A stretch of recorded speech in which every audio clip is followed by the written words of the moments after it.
के बारे में।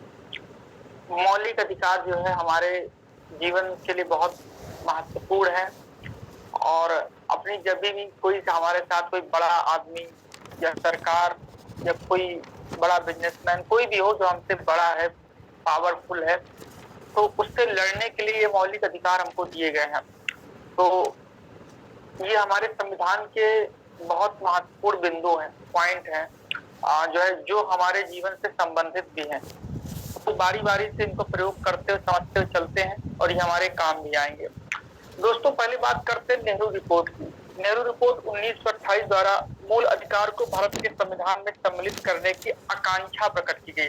आपसे पूछा जाए कि सर्वप्रथम भारत के संविधान में मौलिक अधिकार को शामिल करने की जो है आकांक्षा या विषय वस्तु कहाँ रखी गई, तो आपको ध्यान रखना नेहरू रिपोर्ट।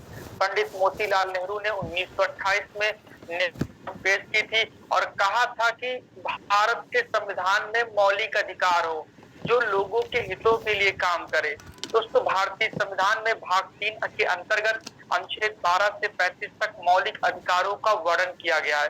दोस्तों आपको ध्यान रखना है, हमारा जो भारतीय संविधान का भाग 3 है और अनुच्छेद 12 से 35 तक दोस्तों मौलिक अधिकारों की जानकारी दी गई है जो निम्नलिखित है। मतलब बहुत सारे मौलिक अधिकार जो आगे चलकर हमको पढ़ना, जैसे समानता का अधिकार हो गया, स्वतंत्रता का अधिकार हो गया, शोषण के विरुद्ध अधिकार हो गया, धर्म की आजादी का अधिकार हो गया, संस्कृति और शिक्षा का अधिकार हो गया और संवैधानिक उपचारों का अधिकार। दोस्तों हमारे संविधान में मौलिक अधिकारों को 6 भागों में बांटा गया है। सबसे पहले समानता का अधिकार है, दूसरा है स्वतंत्रता का अधिकार है, तीसरा है शोषण का अधिकार, चौथा है धर्म की आजादी का अधिकार, पांचवा है संस्कृति और शिक्षा संबंधी अधिकार और छठवा है संवैधानिक उपचारों का अधिकार। तो आपसे पूछा जाएगा कि मौलिक अधिकारों को कितने भागों में बांटा गया है, दोस्तों 6 भागों में, और उनका क्रम लगाइएगा तो समानता का, स्वतंत्रता का, शोषण का, धर्म की आजादी का, संस्कृति का और संवैधानिक उपचारों का अधिकार आपको ध्यान रखना है। दोस्तों भारतीय संविधान में मौलिक अधिकारों को राज्य के कृत्य के विरुद्ध एवं गारंटी के रूप में स्थान दिया गया। यहाँ राज्य का मतलब स्टेट नहीं है, यहाँ राज्य का मतलब सरकार है, बड़े से बड़ा अधिकारी है। मतलब कोई भी अगर आप कोई सरकार हो या कोई अधिकारी हो जो आपको परेशान करता हो, आपके जो है मौलिक चीजों को छीनता हो, उनके खिलाफ दोस्तों ये आपको अधिकार दिया गया है, आपको ध्यान रखना है। तो दोस्तों ये राज्यों के विरुद्ध गारंटी है कि तुमको परेशान नहीं करेंगे, आपको आपके हित की बातें मिलेंगी। तो इस बात को ध्यान दीजिएगा, ये राज्यों के खिलाफ होता है। दोस्तों मौलिक अधिकार पूर्णतः नैसर्गिक व अप्रतिदेय की श्रेणी में आता है। मतलब दोस्तों जो मौलिक अधिकार है दोस्तों पूर्णतः नैसर्गिक है, दोस्तों आपको ध्यान रखना है। और अप्रतिदेय, नैसर्गिक का मतलब कहा जाए जो दोस्तों तुमको प्राप्त हुआ, तुम्हारा तुम इंसान हो, तुमको कुछ अधिकार प्राप्त हुए हैं जो तुमको जो है तो कह सकते हो कि तुम इंसान के रूप में पैदा हुए, तुमको कुछ अधिकार जीवन जीने का, जो है अच्छी व्यवस्था, अच्छा वातावरण चाहिए रहने का, ये सब नैसर्गिक व्यवस्था में आते हैं। इनको छीना नहीं जा सकता, आपसे ध्यान रखना। कोई छीनेगा तो न्यायपालिका उसमें हस्तक्षेप करेगी, आपको ध्यान रखना है। दोस्तों मौलिक अधिकार पूर्णतः नैसर्गिक और अप्रतिदेय, मतलब हम किसी को दे नहीं सकते हैं अपने मौलिक अधिकार को, हम किसी को दे नहीं सकते, इस बात को ध्यान रखना। करो जीवन जीने का अधिकार अनुच्छेद 21 कहता है, हम जो हमसे कोई मांगा, अब भाई आजकल तो चलता रहता कि आप हमें हमारी जान दे दो, अपनी जान दे दोगे, तो कोई जोश में आके कहा कि ठीक है अनुच्छेद 21 कहता है जीवन जीने का अधिकार, लेकिन हमको नहीं जीना, हमसे कोई जानवान मांग लिया है, हम दे देते हैं। तो दोस्तों नहीं, आप अपनी जान को नहीं दे सकते हैं, आप अपने आप को नहीं मार सकते हैं। दोस्तों ये गलत हो गए, मौलिक अधिकारों के खिलाफ होगा। दोस्तों आसान भाषा में कहा जाए, मौलिक अधिकार आपसे ना कोई छीन सकता है, ना आप स्वयं छोड़ सकते हैं, इस बात को ध्यान दीजिएगा। दोस्तों कुछ विशेष स्थितियों में मौलिक अधिकारों को रोका जा सकता है, जैसे कि अनुच्छेद 352 के तहत, या दोस्तों देश में आपातकाल लागू हो, अनुच्छेद 352 के तहत दोस्तों आपात की उस घोषणा के प्रवर्तन की स्थिति में अनुच्छेद 358 और 362 के प्रावधानों के अंतर्गत मूल अधिकार को निलंबित किया जा सकता। मतलब जब देश में आपातकाल लागू है और मान लो किसी देश ने हमला कर दिया, चाइना वाइना ने उत्तराखंड पर या उत्तराखंड की तरफ या उत्तर प्रदेश की तरफ, और तुम कह रहे हो हमको जो है घूमने का अधिकार प्राप्त अनुच्छेद 19 के तहत, हम तो उत्तराखंड घूमने जाएंगे, वहां गोली चल रही, तुमको मौलिक अधिकार की प्राप्ति चाहिए, दोस्तों फिर आप पे रोक लगाई जाएगी। तो आपको ध्यान रखना है, अगर देश में अनुच्छेद 352 के तहत आपातकाल लागू होता है तो दो अनुच्छेद है, अनुच्छेद 358 और अनुच्छेद 362, जो आगे चलकर आपको बताएंगे, ये लागू हो जाता है, जिसके तहत आपके मौलिक अधिकारों को दोस्तों छीना जा सकता है आपातकाल के दौरान। अनुच्छेद 358 और 62 का प्रयोग करके मौलिक अधिकारों को निलंबित किया जा सकता है, लेकिन ये तब जब अनुच्छेद 352 के तहत देश में आपातकाल लागू हो, इस बात को ध्यान दीजिएगा। चलेगा दोस्तों, बात करते हैं अगले पॉइंट पर और समझने की बात करते हैं। दोस्तों, मौलिक अधिकारों को न्याय योग्य के रूप में संविधान रखा गया है। दोस्तों मतलब मौलिक अधिकारों को न्याय योग्य और मतलब वाद योग्य, मतलब अगर कोई मेरे मौलिक अधिकारों को छीनता है, मेरे मौलिक अधिकारों को जो है छीनने का प्रयास करता है, तो हम न्यायपालिका जा सकते हैं, वाद योग्य है, न्यायपालिका के योग्य है। तो आपको ध्यान रखना है, यहाँ पर कोई राज्य सरकार हो, केंद्र सरकार हो, प्रशासनिक अधिकारी हो, कोई भी दोस्तों बिजनेसमैन हो, अगर आपके मौलिक अधिकारों को छीनता है तो आप न्यायपालिका का प्रयोग कर सकते हैं, क्योंकि दोस्तों मौलिक अधिकार न्याय योग्य है, वाद योग्य है। आपको ध्यान रखना है, वर्तमान में कुल 6 प्रकार के मौलिक अधिकारों का वर्णन किया गया। 6 मौलिक अधिकार हैं जो मैंने आपको बताए हैं: समता का अधिकार, स्वतंत्रता का अधिकार, शोषण का अधिकार, आजादी का अधिकार, संस्कृति का अधिकार और दोस्तों संवैधानिक उपचारों का अधिकार। ये 6 प्रकार के अधिकार प्राप्त हैं, इस बात को ध्यान दीजिएगा वर्तमान में। लेकिन जब हमारा संविधान बनकर तैयार हुआ था, लागू हुआ था, तब 7 मौलिक अधिकार थे। आपको ध्यान रखना है दोस्तों, 7वां जो मौलिक अधिकार था वो संपत्ति का अधिकार था, लेकिन अब पता होगा कि संपत्ति का अधिकार अब मौलिक अधिकार में नहीं है, उसको दोस्तों कानूनी अधिकार भाग 12 में अनुच्छेद 300 में जोड़ दिया गया है। फिलहाल वर्तमान में मौलिक अधिकारों की संख्या दोस्तों 6 है। दोस्तों भारतीय संविधान में दिए गए मौलिक अधिकारों की तुलना अमेरिका के अधिकार बिल से की जाती है। आपको पता होगा जो हमारे यहाँ भाग 3 अनुच्छेद 1235 जोड़ा गया है, ये हम लोगों ने अमेरिका के संविधान से लिया है, और अमेरिका में इन मौलिक अधिकारों को अधिकार बिल के नाम से जाना जाता है। भारतीय संविधान में मौलिक अधिकारों का संरक्षण का दायित्व न्यायपालिका के पास है।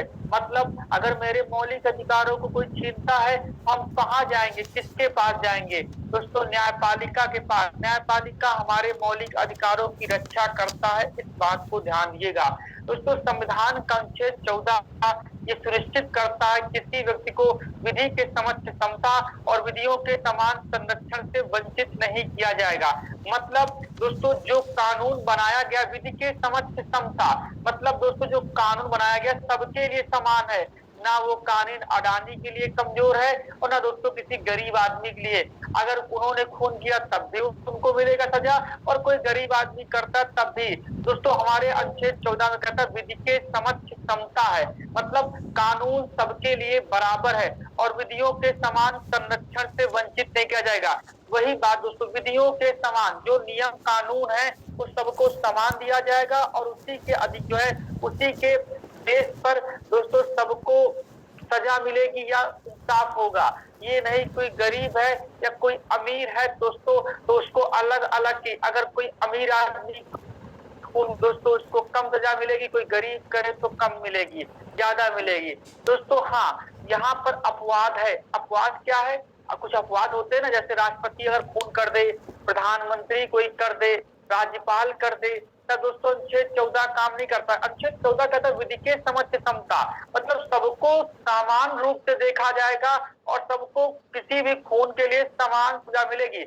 लेकिन अगर राष्ट्रपति अपने पद पर रह के करता है दोस्तों तब तक उसको सजा नहीं मिलेगी जब तक वो राष्ट्रपति के पद पर। तो कहाँ पर विधि के समक्ष समता हो गया है? अपवाद है, आपको ध्यान रखना है। तो फिलहाल हम लोग को याद रखना अनुच्छेद 14 कहता है विधि के समक्ष समता और विधियों के समान संरक्षण। आपको ध्यान रखना, जो विधि के समक्ष समता ये हम लोगों ने इंग्लैंड के संविधान से लिया है, और विधियों के समान संरक्षण की भावना हम लोगों ने अमेरिका के संविधान से ली। इस बात को ध्यान दीजिएगा दोस्तों। इस रूप से अनुच्छेद 14 विधान सत्ता पे नियंत्रण लगाता। समझिएगा, जो अनुच्छेद 14 है मतलब ये कहता है कि विधि के समान संरक्षण, और विजय विधि के समान समता और विधियों के समान शिक्षण। इसके तहत कहा गया है कि दोस्तों ये विधान सत्ता मतलब जो लोग बड़े बड़े पदों पर है उन पर भी अगर वो गलत काम करेंगे तो कार्यवाही हो सकती है। जैसे सांसद विधायक ये सब लोग दोस्तों अगर खून किए है, चाहे वो विधायक होके करे और चाहे आप आम आदमी होके करे, आपने खून तो किया, सजा आपको दोनों को बराबर मिलेगी, इस बात को ध्यान रखना।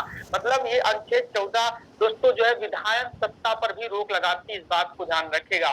भारतीय संविधान में समानता के अधिकार को अनुच्छेद 14 से 18 तक जो है 5 अनुच्छेदों में बताया गया। अच्छा मैं आपसे डायरेक्ट पूछ लूं कि अनुच्छेद आप जो है आपका जो है समानता का अधिकार कहां से कहां तक है? आप कहोगे 14 से 18 और पूछ रहे कितने अनुच्छेद है, कहोगे 14 4 18 4। नहीं, आपको ध्यान रखना है हाथों से गिनकर 14 15 16 17 18 5 अनुच्छेद है, आपको ध्यान रखना। तो समानता का अधिकार जो 14 से 18 तक है इसमें 5 अनुच्छेदों का वर्णन किया गया है, इस बात को ध्यान दीजिएगा। दोस्तों अनुच्छेद 14 कहता है धर्म विधि के समक्ष समता। मतलब दोस्तों मैंने बताया कि सभी के लिए कानून बराबर है, चाहे वो गरीब हो, चाहे वो अमीर हो, चाहे वो हिंदू हो, चाहे वो मुस्लिम हो, चाहे वो काला हो, चाहे वो गोरा हो, चाहे वो छोटा हो, चाहे वो बड़ा हो, सबके लिए समान विधि के समक्ष समता है। जबकि दोस्तों आपका अनुच्छेद 15 कहता है किसी व्यक्ति को धर्म के आधार पर, मूल वंश के आधार पर, जाति के आधार पर, लिंग के आधार पर, जन्म स्थान के आधार पर विभेद नहीं किया जाएगा। मतलब अगर यहाँ दोस्तों जाति मतलब वो हम अगर कह दे कोई ब्राह्मण है तो दोस्तों उसके लिए अलग नियम होगा, कोई क्षत्रिय है दोस्तों ऐसा नहीं है। उसके साथ लिंग मतलब पुरुष है तो उनके लिए अलग कानून होगा और स्त्रियों के लिए अलग कानून होगा, उनको भी समान जो है अधिकार दिया गया। धर्म मतलब हिंदू है, मुस्लिम है, उनको भी दोस्तों समान नियम से समान संविधान के नियम देखा जाएगा। दोस्तों जन्म स्थान कोई कोई वो जो है पैदा हुआ मान लो कि जो है कहीं और पैदा हुआ किसी और देश में आके यहाँ रह रहा दोस्तों उसको भी समान रूप से देखा जाएगा। यहाँ का नागरिक बन गया तो हमको उसको देखना। मूल वन दोस्तों कहाँ पे उनका जन्म हुआ, मान लो वो एमपी में जन्म हुए, हरियाणा में अब यहाँ के बस गए दोस्तों विभेद करेंगे तो हरियाणा वाले हैं। अनुच्छेद 15 कहता है किसी व्यक्ति को धर्म, मूलवंश, जाति, लिंग या जन्म स्थान के आधार पर विभेद नहीं किया जाएगा। अनुच्छेद 16 कहता है लोक नियोजन के विषय में अवसर की समानता। दोस्तों लोग अच्छा ये अवसर की समानता कहा जाता है सब समझिएगा। मतलब अगर किसी गवर्नमेंट जॉब में अगर कोई परीक्षा का फॉर्म भरता है तो अवसर की समानता होगी। मतलब तो ऐसा नहीं कि कोई भी चाहे वो ब्राह्मण हो, चाहे वो क्षत्रिय हो, चाहे वो जो है ओबीसी वर्ग हो, चाहे वो जनरल हो, चाहे वो मुस्लिम वर्ग हो, दोस्तों सबको समान अवसर दिया जाएगा। अनुच्छेद 16 कहता है गवर्नमेंट जॉब में, लेकिन दोस्तों ऐसा नहीं, अपवाद है। आप पता है दोस्तों चाहे वो जनरल हो, चाहे वो ईडब्ल्यूएस हो, चाहे वो ओबीसी हो, सबके लिए अलग कटाव बनती है, यहाँ पर अपवाद है। अनुच्छेद 16 कहता था कि अवसर की समानता सबके लिए बराबर है, जो है जॉब में सबको जो है बराबर मौका मिलेगा, लेकिन दोस्तों ऐसा नहीं होता है, सबके लिए अलग अलग आरक्षण का प्रावधान किया गया है। ये अपवाद है, आपको ध्यान रखना। लेकिन अनुच्छेद 16 कहता है अवसर की समानता। फॉर्म भरने को तो अनुच्छेद मिलता 17 है। कहता है छुआछूत। दोस्तों आपको ध्यान जी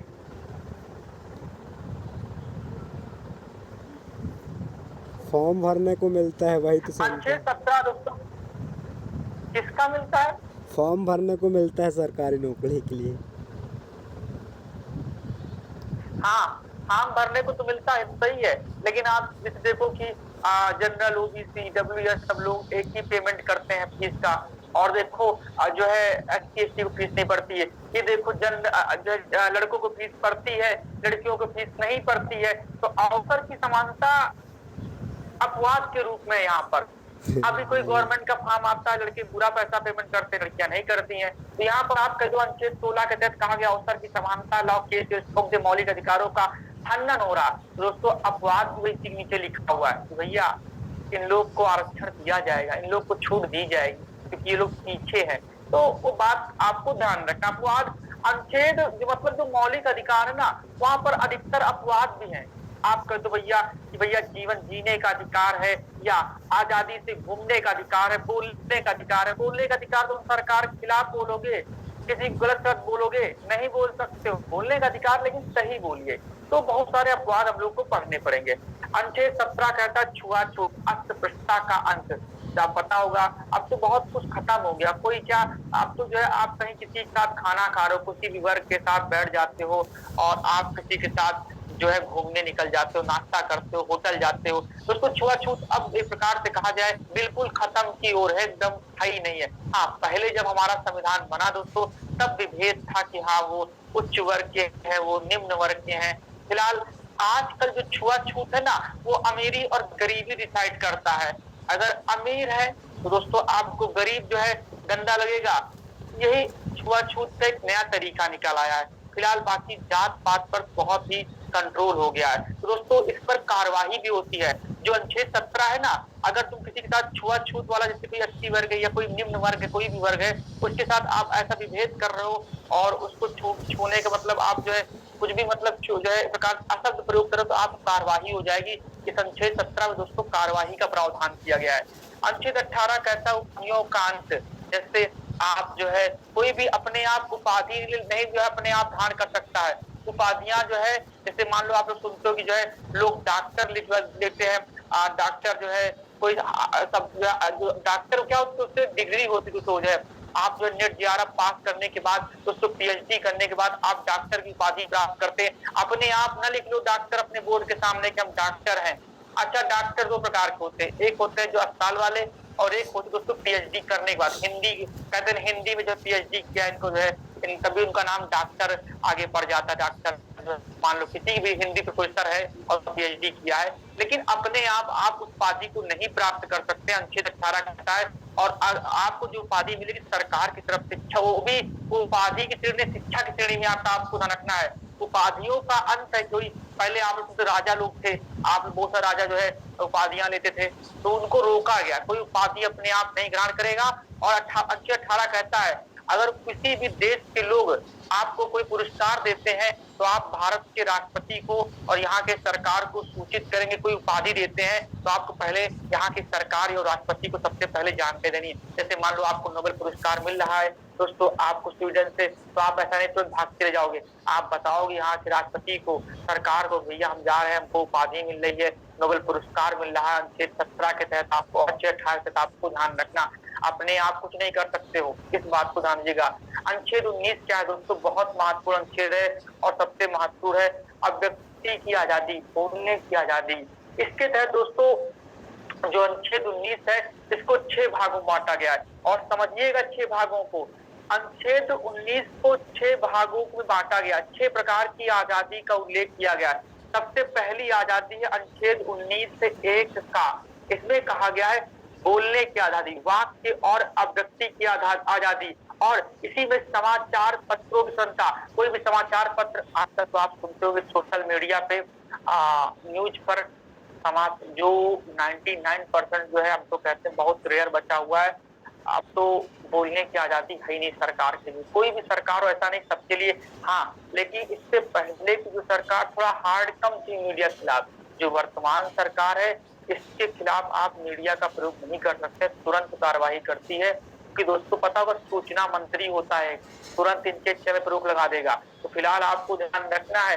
वैसे कहा तो जाता अनुच्छेद 19(1) का के तहत बोलने की आजादी है, समाचार दोस्तों पत्रों की आजादी है, लेकिन ऐसा नहीं है दोस्तों। समाचार पत्रों की आजादी का मतलब आप समाचार पत्र ईमानदारी निकाल लो सरकार के खिलाफ अनेक खेड़ों में सूचना के अधिकार को अनुच्छेद 19(1) का के तहत वाक्य और अभिव्यक्ति के अधिकार नहीं किया गया। इस बात को ध्यान रखना। राइट टू इन्फॉर्मेशन 2005, अगर आप किसी से कोई सूचना कोई आप काम फंसा हुआ है तो आप आरटीआई मांगते सूचना का अधिकार, दोस्तों इसको भी अनुच्छेद 19(1) काम में शामिल किया गया है। तो आपसे पूछा जाए बोलने का अधिकार, समाचार पत्रों को आजादी, और दोस्तों उच्चतम न्यायालय ने सूचना के अधिकार को किस अनुच्छेद रखा था, अनुच्छेद 19(1) का में आपको ध्यान रखना है। दोस्तों अगला है अनुच्छेद 19(1) खा, शांति पूर्वक एवं निरायुध सम्मेलन की स्वतंत्रता। मतलब अगर आपको सरकार के खिलाफ कुछ करना है, कुछ भी बोलना है, आंदोलन करना है तो शांति पूर्वक करिए और बिना अस्त्र और शस्त्र करिए। आप अनुच्छेद 19(1) खा के तहत आपको सरकार का विरोध करना है तो शांतिपूर्वक बिना अस्त्र के करिए, मतलब बंदूकें मत रखिए अपने आंदोलन में। इन सबको दोस्तों ध्यान दीजिएगा। आजादी तो है आपको, लेकिन दोस्तों ऐसा नहीं कि आप हथियार रख के या आप विरोध की भावना से कोई काम करेंगे, इस बात को ध्यान दीजिएगा।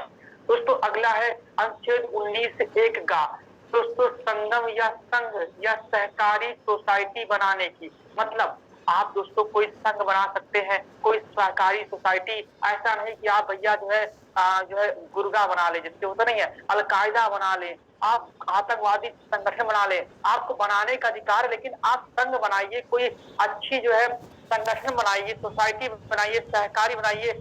आप ऐसा नहीं जो आतंकवादी संगठन बनाइए, अलकायदा आईएसआईएस बनवा लीजिए। दोस्तों वो नहीं आपको बनाने का अधिकार है। तो अनुच्छेद 19 आपका गा कहता है दोस्तों संघ बनाने का अधिकार है, सहकारी सोसाइटी बनाने का अधिकार है। इस बात को ध्यान रखना।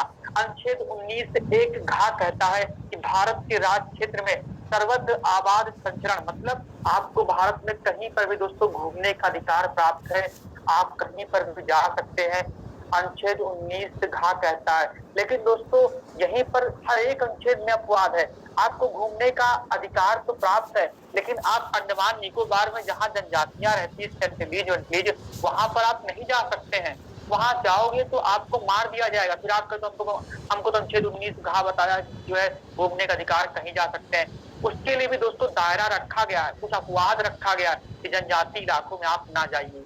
अभी कुछ दिन पहले की घटना, इससे पहले 2-3 साल पहले की है कि अमेरिका कोई व्यक्ति था, नागरिक था, और वो चला गया था दोस्तों अंडमान निकोबार की जो है जनजाति के पास। दोस्तों वहां पर क्या किया गया था, वहां जो जो जनजातियां हैं दोस्तों उन्होंने मार दिया था, तीरों से मारा था। दोस्तों फिर वहां पे कुछ नहीं कर सकते सरकार, क्योंकि दोस्तों सरकार ने अपवाद लगाया है कि जहाँ जनजातियां हैं या कोई ऐसा क्षेत्र है वहां पर आप ना जाइए। अनुच्छेद 19 घा का प्रयोग केवल साधारण क्षेत्रों में किया जाएगा।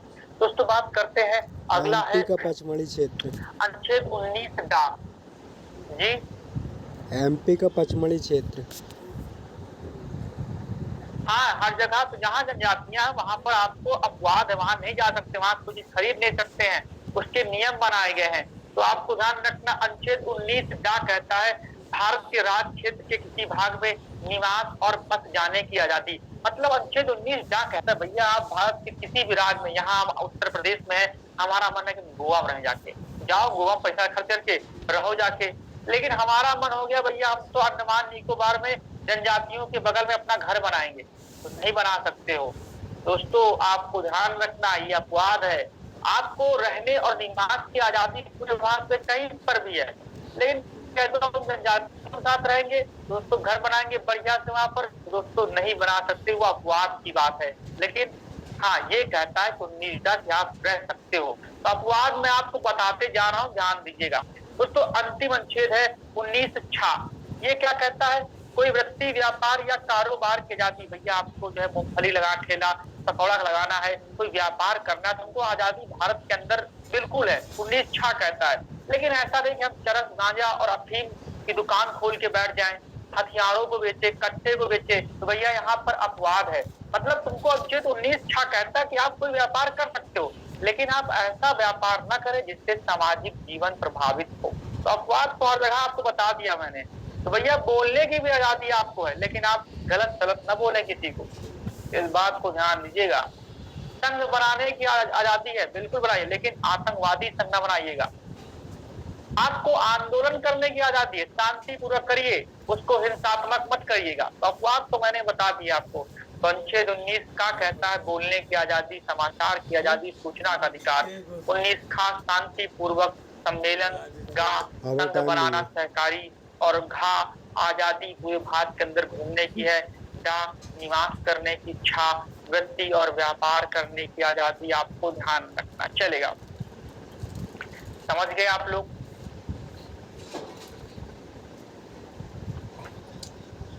ध्यान दीजिएगा दोस्तों। 44 अमेंडमेंट एक्ट 1978 द्वारा अनुच्छेद 19(1) चा को हटा दिया गया। ये 19(1) चा क्या था दोस्तों? आपके संविधान में एक और 19 चा का अनुच्छेद था, उसमें कहा गया था संपत्ति का अधिकार। संपत्ति का अधिकार एक मौलिक अधिकार, लेकिन भैया मैंने बता दिया कि आपको याद रखना, संपत्ति के अधिकार को मौलिक अधिकार की श्रेणी से हटाकर कानूनी अधिकार भाग 12 अनुच्छेद 300 का संविधान संशोधन 44वें 1978 के द्वारा हटा दिया गया। तो भैया ध्यान दीजिएगा, वही बात कही जा रही है कि अनुच्छेद 44 के तहत 1978 में अनुच्छेद 19(1) चा को हटा दिया गया।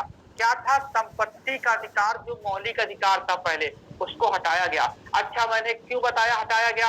अब मान लो हम संपत्ति का अधिकार अगर मौलिक अधिकार होता तो दोस्तों मान लो मेरा खेत जो है कई बीघे में फैला हुआ है और सरकार को वहां से बनानी है हाईवे वाईवे, तो दोस्तों आपको ध्यान रखना, हम तो कह देंगे भैया जमीन तुम्हारा मौलिक अधिकार है, तुम्हारी हिम्मत छीन के दिखाओ, हम न्यायपालिका जाएंगे, क्योंकि दोस्तों मौलिक अधिकार तो सरकार भी नहीं छीन सकती है। अब दोस्तों क्या होगा, सरकार विकास कैसे करेगी, रोड कैसे बनाएगी? तब कहा गया एक काम करते हैं, संपत्ति के अधिकार को मौलिक अधिकार से हटाना ही पड़ेगा, इसको बनाओ कानूनी में। और दोस्तों अगर ये नहीं मानेंगे, जमीन नहीं देंगे, उनके ऊपर कार्यवाही करके, भाई तुमको देखो कोई भी जमीन, ये गंगा कोई भी एक्सप्रेस से आता है, तुमको पैसा ठीक ठाक मिलता है, लेकिन अब तो जमीन नहीं देंगे तो ऐसा संभव नहीं है, आपको जमीन के बदले मिलेगा, पैसा मिलेगा दोस्तों, क्योंकि देश के विकास के लिए मौलिक अधिकार में जो है संपत्ति की आवश्यकता पड़ती है सरकार को, उसका पैसा भी चुकाता है। अगर ये संपत्ति का अधिकार मौलिक अधिकार होता दोस्तों, लोग अपनी जमीन कुछ भी देते ही ना, तो इसलिए इसको हटाना जरूरी था, इस बात को ध्यान दीजिएगा। दोस्तों बात करते हैं अगले पॉइंट पर, तो क्या हटा दिया गया? अनुच्छेद 19(1) का से लेकर 19(6) तक दोस्तों दी गई विभिन्न दोस्तों संस्थाओं में 19(2) से लेकर 19(6) तक दोस्तों इस प्रकार के निर्बंध, मतलब वही है, कुछ अपवाद भी रखे गए, मैंने बताया नहीं अपवाद भी है, हर चीज का मैंने अपवाद पहले बता दिया है, आपको आवश्यकता ही नहीं समझने की जो है ज्यादा, फिलहाल चलेगा। दोस्तों बात करते हैं अनुच्छेद 20 का।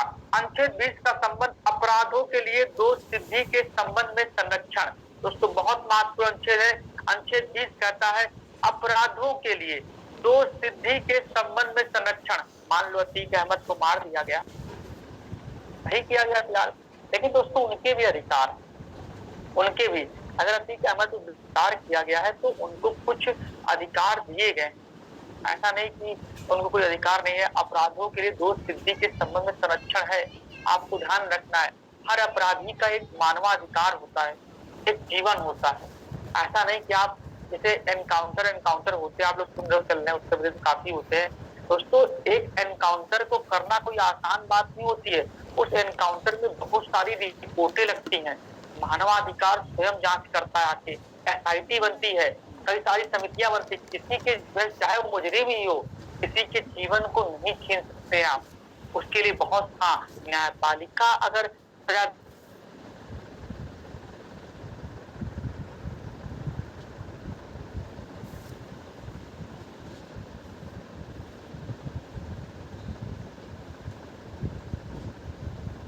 अगर एनकाउंटर होता है तो रिटायर जज जांच करता है उसकी, ऐसे कोई नहीं फेंक कर सके निकल जा रहा है दोस्तों, काफी कुछ नियम कानून सबको दिए गए। तो अनुच्छेद 20 वही अपराधों के लिए दोष सिद्धि के संबंध में संरक्षण है, चलेगा। बाकी अनुच्छेद हम लोग पढ़ेंगे कल।